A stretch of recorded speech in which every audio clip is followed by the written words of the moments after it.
Taking a deep breath, he drained his teacup. Then, he stood up and made his way toward the private room where Bo was located. Inside Bo's private room, a squad of bodyguards maintained a tight security perimeter. They ensured that no strangers could get close. Even the servers delivering food and tea were required to stop at the door. The Dawson family had clearly taken every precaution to eliminate potential risks. "Who are you?" "Stop right there," one of the bodyguards demanded sternly. As Dustin approached the door, he was abruptly stopped by a wall of imposing bodyguards. These beefy guards were like human walls. They blocked Dustin's line of sight and prevented him from seeing what was happening inside.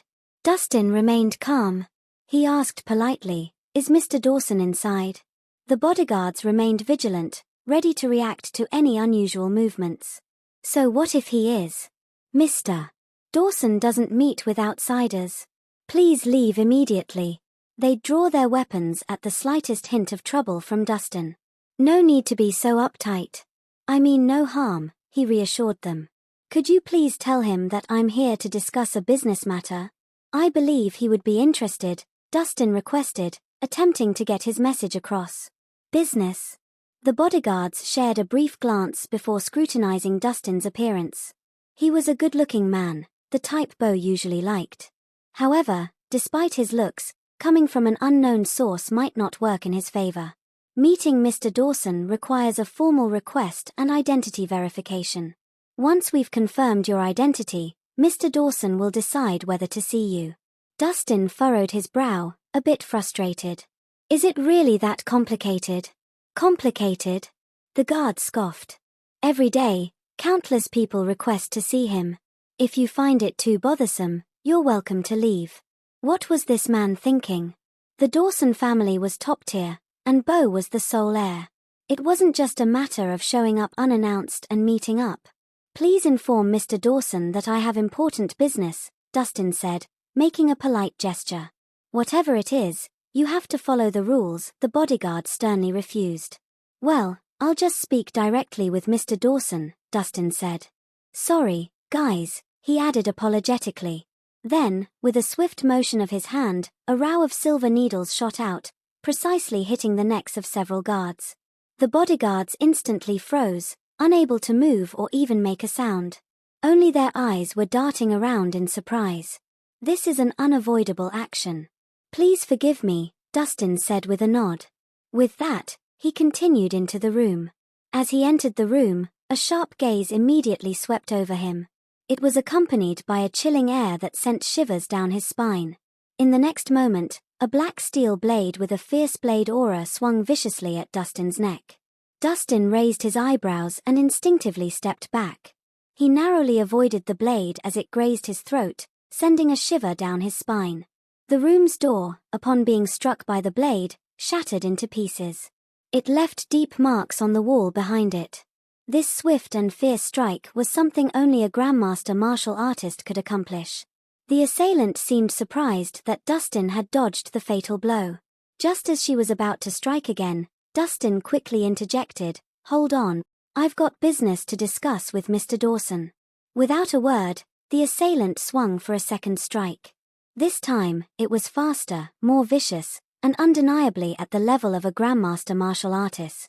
"Wait a moment," a lazy voice interrupted. The black steel blade froze midair, less than a foot from Dustin's neck. Dustin breathed a sigh of relief. If the attack persisted, there was a risk of causing irreversible harm. Sheathing her long blade, the assailant was revealed to be a young woman in her 20s. She was dressed ready to fight, and looked sharp and cold. At her age and with her exceptional skills as a formidable Grandmaster martial artist, even in a place as competitive as Oakvale, she stood among the very best.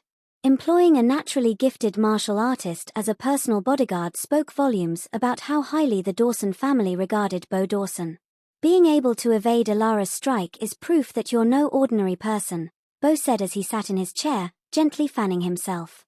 His eyes bore into Dustin, now filled with interest. "Risking your life to meet me. So, tell me, what brings you here?" "Today, I've taken the liberty to visit because I'd like to discuss a business matter with you, Mr. Dawson," Dustin said with a slight smile. "Business?" Bo replied with a hint of skepticism. You're not here to ask for an investment, are you? I may have money, but I'm not foolish. Mr. Dawson, you've misunderstood, Dustin explained. The business I wish to discuss requires not a single penny from you. It only requires access to the Dawson family's connections to expand the market. Oh, what makes you think I'd be willing to help? Bo raised an eyebrow with a touch of curiosity. Or perhaps you have some exceptional quality that could pique my interest, he asked. Exceptional quality? Bo raised an eyebrow, giving Dustin a knowing look that sent shivers down his spine. Was this guy really eyeing him up? Dustin took a deep breath, trying to steady himself.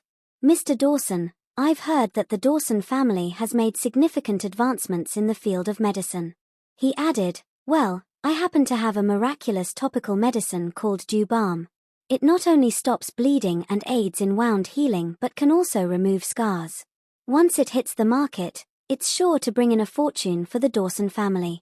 Topical medicine? Mr. Dawson said, raising his teacup to take a sip with a hint of disinterest. We have countless medicines like that in the Dawson family, such as Dawson's Healing Balm. It was specially designed for healing wounds and removing scars, and it far surpasses any other similar product available. Dawson's Healing Balm, naturally, I've heard of it, Dustin smiled. But compared to my Dew Balm, it falls quite short. Oh, quite the self-assured man, aren't you? Bo raised a curious eyebrow. The Dawson family was a powerhouse in the pharmaceutical industry. Whether it was acquisitions or developing new drugs, they were top tier in every aspect. Their Dawson's Healing Balm was a household name, with excellent sales figures. To challenge the Dawson's Healing Balm with an unheard-of ointment left Bo curious. Where did this guy get his confidence? It's not about confidence but facts, Dustin said, dead serious. To be honest, the healing effects of Dew Balm is at least 10 times better than Dawson's Healing Balm. 10 times? Bo's voice raised, reflecting his disbelief. Are you kidding me? Do I look that gullible to you?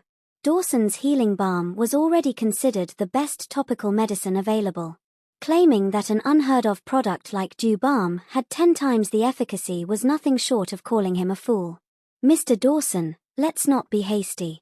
Whether it's true or not, you can find out by trying it, Dustin said with a hint of amusement, not offering any more explanations. Using the same method as before, he cut his arm and applied Dew Balm to it. About half an hour later, Dustin wiped off the remaining Dew Balm to reveal his completely healed arm. The previous wound had been entirely restored. How is this possible? Bo's eyes widened in astonishment. Even with all his knowledge and experience, he found this sight unbelievable. The previous long wound had vanished as if it had never existed. The efficacy of Dew Balm was indeed extraordinary. Dawson's Healing Balm had taken years of research and development to reach its current status. However, the performance of Dew Balm had surpassed it completely. Its effectiveness wasn't just 10 times superior but even more miraculous. Mr. Dawson, are you satisfied with Dew Balm? Dustin asked with a smirk. Bo hesitated. Was he satisfied? Dew Balm had the potential to overshadow every other topical medicine on the market. It was like leveling the playing field. Mr. Dawson, be cautious. This might be a trick. Elara, who had been silently observing, finally spoke. What concerns you, Ms. Elara? Dustin asked in response. Such a miraculous medicine? I suspect you've played a trick, creating an illusion, Elara said sternly. In her view, Dustin had likely used some sort of illusion or deception. It was similar to those stage magicians who cut people in half and then magically restore them. It was all a gimmick. Ms. Elara, it seems you don't trust me. How about trying it yourself? Dustin pushed Dew Balm toward the table. All right, I will, Elara said without hesitation. She drew her blade and sliced her thigh. As the blade passed, her thigh immediately opened up and began to bleed.